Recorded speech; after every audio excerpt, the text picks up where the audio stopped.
Good morning sa inyo lahat mga kalapatids, mga kalipad. Ako nga pala may mga alaga kalapati, mahilig ako mag-alaga ng kalapati. Ang problema nga lang, hindi ako marunong tumingin ng mga linyada ng kalapati. Bata pa lang ako mga kalipad, nag-aalaga ako ng kalapati. Hilig ko talaga mag-alaga ng kalapati mga kalipad. Ngayon, kung ito yung video ito yung mapapanood ninyo, baka naman ako yun yung matutulungan sa pilates ng aking mga alaga. Meron diyang marunong tumingin. Sa tingin lang ay alam nila kung ano ang linyada ng isang kalapati. Meron nga pala ako ditong ilang pares na ginagawa kong breeder, at yung mga inakay ay yun ang aking tinitraining makasakaling maisali sa mga kare-karera. So kukunin ko na nga mga kalipad yung aking mga breeder at isa-isa kong pakita sa inyo para makilala naman ninyo at makilatis, baka matulungan ninyo ako.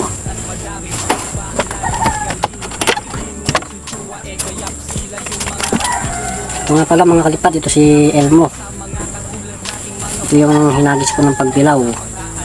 Ito matanda na nang ibinigay sa akin na mayroon siyang ring na PFRPC.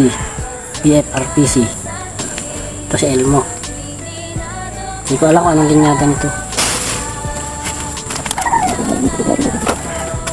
Ito naman mga kalapatids, ito naman si Magdalena, black checkered, na mayroon siyang ring na APRSS.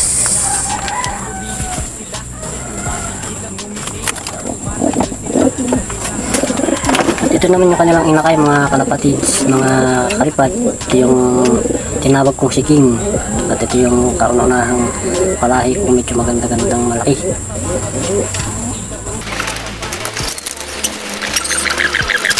Ito naman mga kalapatids, mga kalipad, ito naman si Pogi. Alam ko, may nagsabi sa akin ito daw ay pigeon. Maiksi nga naman ang tuka. Wala pa itong hagi sa akin. Kaya lang ang ring niya ay Taiwan, parang inilagay lang, parang hindi pa ito napapadigma. Kasi pigeon Pogi. Itong asawa niya si Sexy. Hindi ko alam kung netoy or may linyada rin. Binigay lang ito sa akin ng isang nakatropa.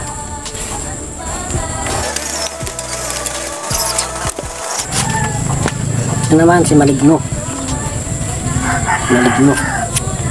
Mukhang pigeon din, maiksi ang tuka, na parang medyo orange ang mata, na may ring na double tag PHA na ganito, double tag.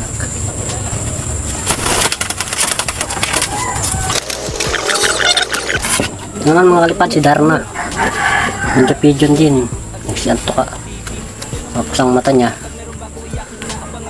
parang manilaw-nilaw na orange, na may nakalagay na tag na PHA din, oblong. Hindi ko alam kung ano mga linyada nito. Ito yung napapunta lang sa akin yung mga matatanda na, kasi lipat naman tayo sa aking group ng mga breeder. Yan nga mga kalapatid, si Yaya Dab.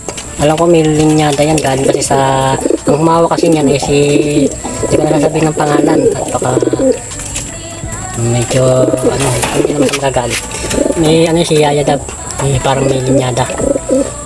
Ang humawa kasi niyan eh medyo marunong tumingin ng linyada ng kalapati. Kaya, pero siya pa itlog na, mayroon nga pala siyang pares na si John Arden ang linyada.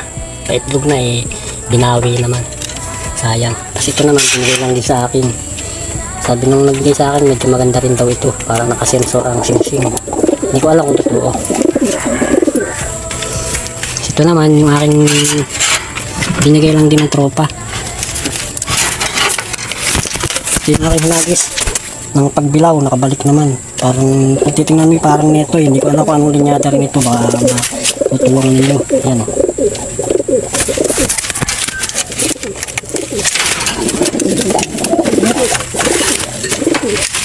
Ito naman yung pares nyo, medyo malaki, may ring na oblong black.